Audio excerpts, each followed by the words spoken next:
Hello, integrated science students, and welcome to this screencast by yours truly, Mr. Welch. Today, this screencast is going to be all about the atom. The atom. All right, so to begin, the most fundamental thing that we need to know is that an atom is the basic unit of a chemical element. Now, that word element should not be new to any of us. If you recall back to when we were studying matter and actually classifying matter, an element is one of our categories of a pure substance. Okay, so just as a reminder, an element is chemically the simplest physical substance that there is. It cannot be broken down chemically or physically into a simpler substance because it already is the simplest physical substance. However, elements are made up of atoms. Okay, so we can think of atoms as like the building blocks of elements. Okay, so something to think about is that everything you see is made up of elements, whether it's the table in front of you, whether it's the person sitting next to you. That stuff or that person is made up of a series of elements. Therefore, that desk or that person sitting next to you is made up of a bunch upon bunches of different atoms. Okay? Even the things you can't see, like the air. Okay, the air is made up of a bunch of different elements.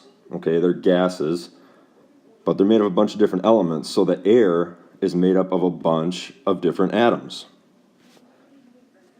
So big takeaway here is that the atom is the building block of an element. All right, so now we're actually going to take a look at the anatomy of an atom. Okay, we're going to take a look at what atoms are made of. We know that atoms are the building block of elements, but those atoms are actually composed of some different things. Okay, so first we're going to take a look at just the structure of an atom. So first off, I'm going to circle this inner part here. Okay, this little inner part that has these red circles with the plus sign and those white circles. Okay, this inner part of the atom is called a nucleus. Okay, the inner part of an atom is called a nucleus. All right, and then around that nucleus we see these circular rings around the nucleus. Those circular rings, we have a name for those. Those are called shells. Okay, another name that we can give to these shells, we could say that they are orbitals. Okay, so those rings around the nucleus we can call shells, or we can call them orbitals. Now I want to break this diagram down a little further, and I want to take a look at the circular objects that we have in this diagram.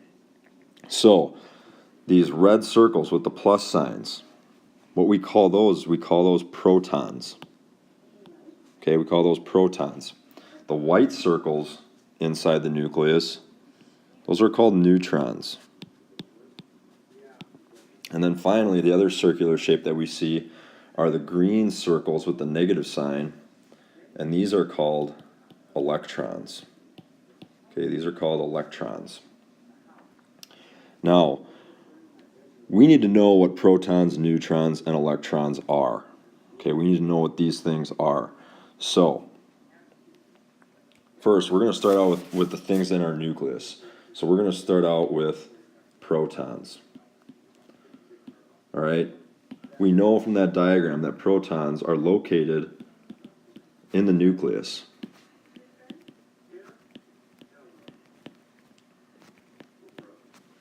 Okay, protons are located in the nucleus. Now, if we look at this diagram, we see that plus sign there. And what is that plus sign actually telling us? Well, that plus sign is telling us that protons have a positive charge. Okay? Protons have a positive charge. Now, the other thing in our nucleus, the neutrons, okay, again, we know that those are located in the nucleus. But notice in that diagram, the neutrons, they have no symbol. inside, okay?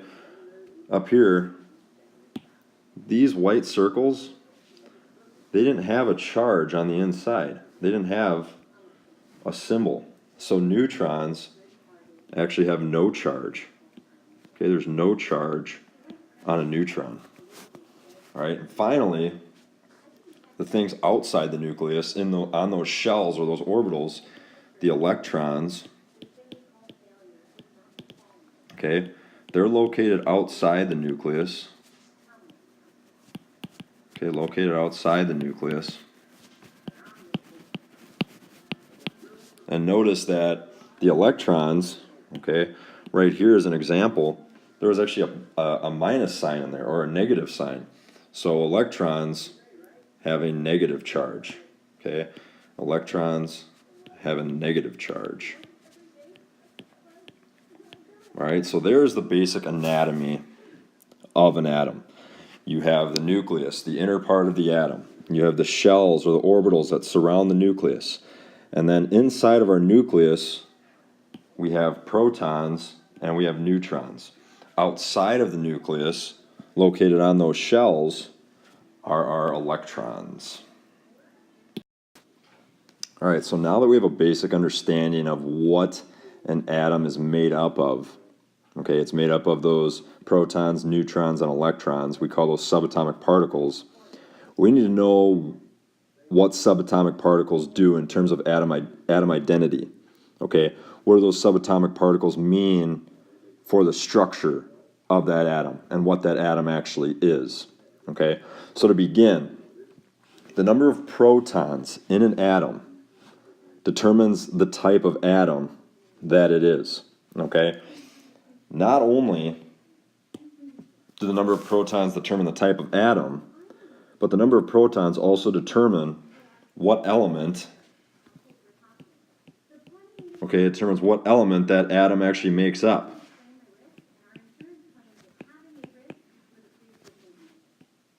Okay, remember that atoms are the building blocks of elements. Okay, so if we know the number of protons determines the type of atom, we then know what element that atom makes up. Okay, now we have a name, or we have a term for the number of protons in an atom. Okay, the number of protons, that formal name is the atomic number.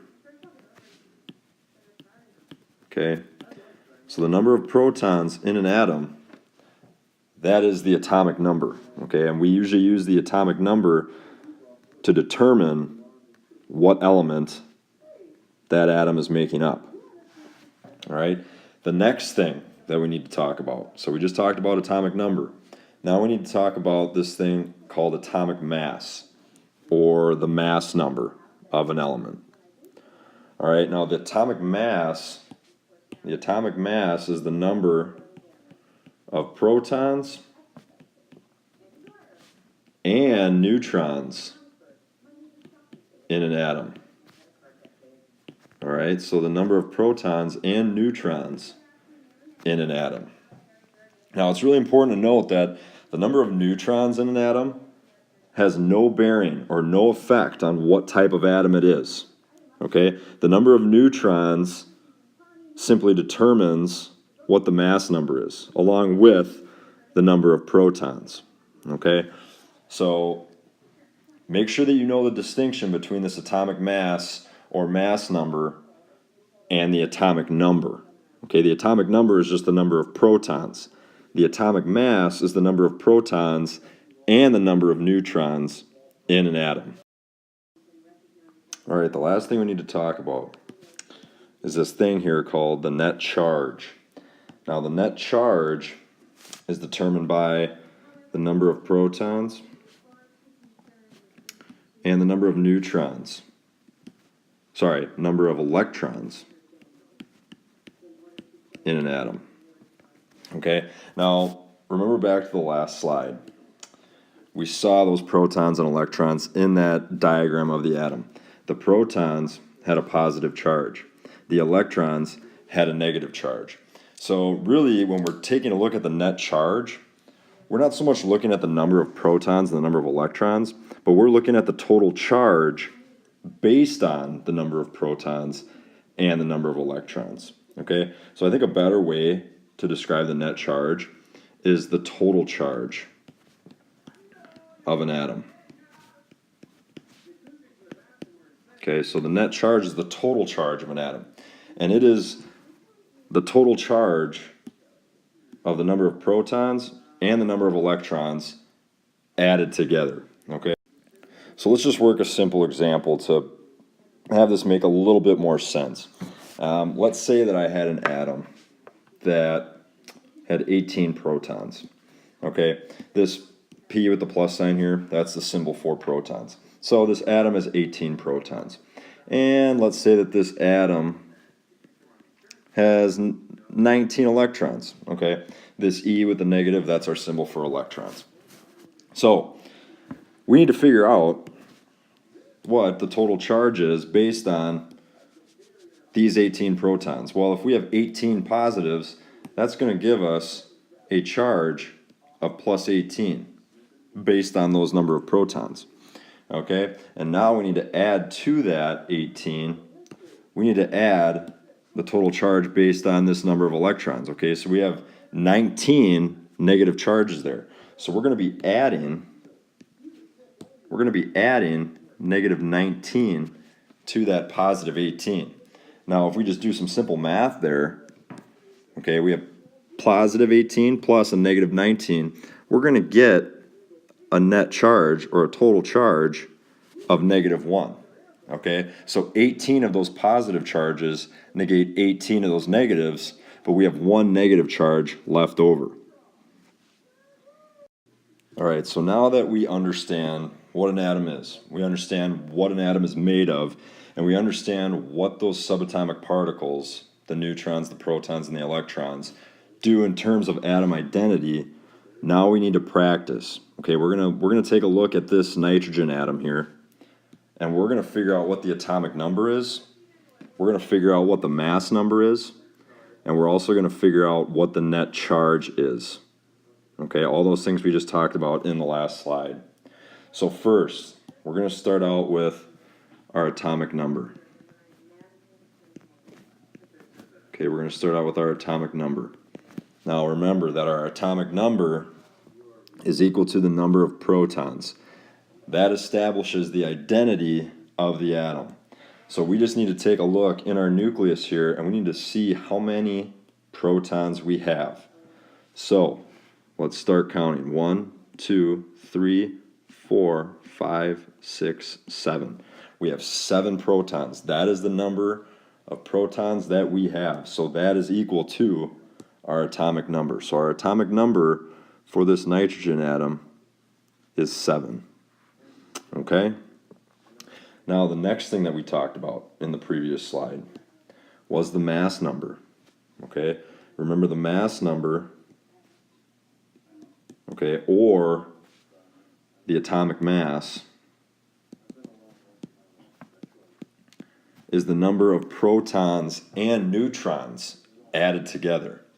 Okay, so if we take a look here, we know that there's 7 protons. So now we just need to figure out how many neutrons are here. So it's a little tough to see in this diagram, but we can count. We can go 1, 2, 3, 4, 5, 6, 7. Okay, so we have 7 protons, and then we just counted 7 neutrons. So 7 plus 7 then gives us a mass number or atomic mass of 14. Okay, now finally we need to figure out what the net charge is. Remember, the net charge is the overall or the total charge of an atom. Okay, and there we have to count how many protons and electrons we have, but really we're just focusing on how charges kind of cancel out. Okay, so we know that there's 7 protons. We need to count how many electrons we have. So we'll start in our inner shell here. We'll go 1, 2, and then to our outer shell we're going to go 1, 2, 3, 4, 5. Okay, so we have 7 protons, okay, and then we have 7 electrons. All right, so if we have 7 positive charges and 7 negative charges, our net charge for this nitrogen atom that we have here is simply 0. Okay, those positive and negative charges completely cancel out. So we do not have a charge on this nitrogen atom. All right, so there's our screencast on the atom. From here, what we're going to do is we're going to build upon this knowledge that you learned in this screencast. And we're going to dig deeper into atomic structure. We're going to take a look at how atomic structure categorizes all of these elements in our world. Okay, and these elements actually get categorized on a thing called the periodic table, which I'm sure some of you have heard of. So where we're going from here in this unit is we're going to dig deeper into the atom, but we're also going to take a look at the periodic table and how elements are categorized based on their atomic structure.